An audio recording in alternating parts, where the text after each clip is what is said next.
প্রত্যাশা, আমি এখানে ক্লাস করাচ্ছি আর তুই ক্লাসে মনোযোগ না দিয়ে হাসছিস কেন? কই ম্যাম, আমি তো হাসি নাই। আচ্ছা তাহলে বল তো, বিদ্যুৎ চলে গেলে আমরা কি দেখি? ম্যাম, আমাদের ভবিষ্যৎ দেখি। সেটা কিভাবে?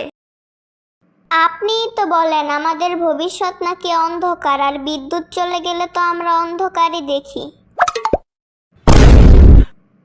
এখন আমি বসি ম্যাম।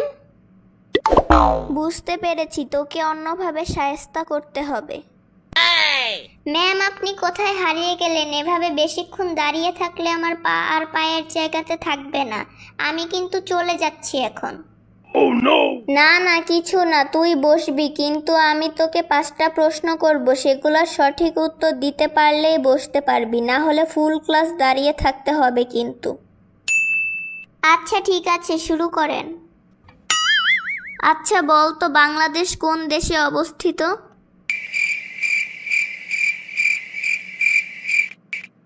বাংলাদেশ ভারতের দ্বারা ঘেরা যে দেশ, সে দেশে অবস্থিত। আচ্ছা এখন বল, 15 এপ্রিল কোন তারিখে আসে? 15 এপ্রিল 14 তারিখ আর 16 তারিখের মাঝখানে যে তারিখ, সে তারিখেই আসে। সবুজ রং কি কালারের হয়?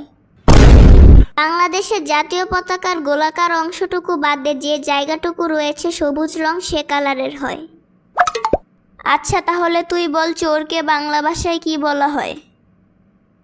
আরে চোরকে তো বাংলা ভাষায় চোরা বলা হয়। আচ্ছা আমার শেষ প্রশ্ন হলো, কবি নজরুলের কবরে কাকে দাফন করা হয়েছে? আরে এটা তো খুব সহজ প্রশ্ন, কবি নজরুলের কবরে তো বাংলাদেশের জাতীয় কবিকে দাফন করা হয়েছে।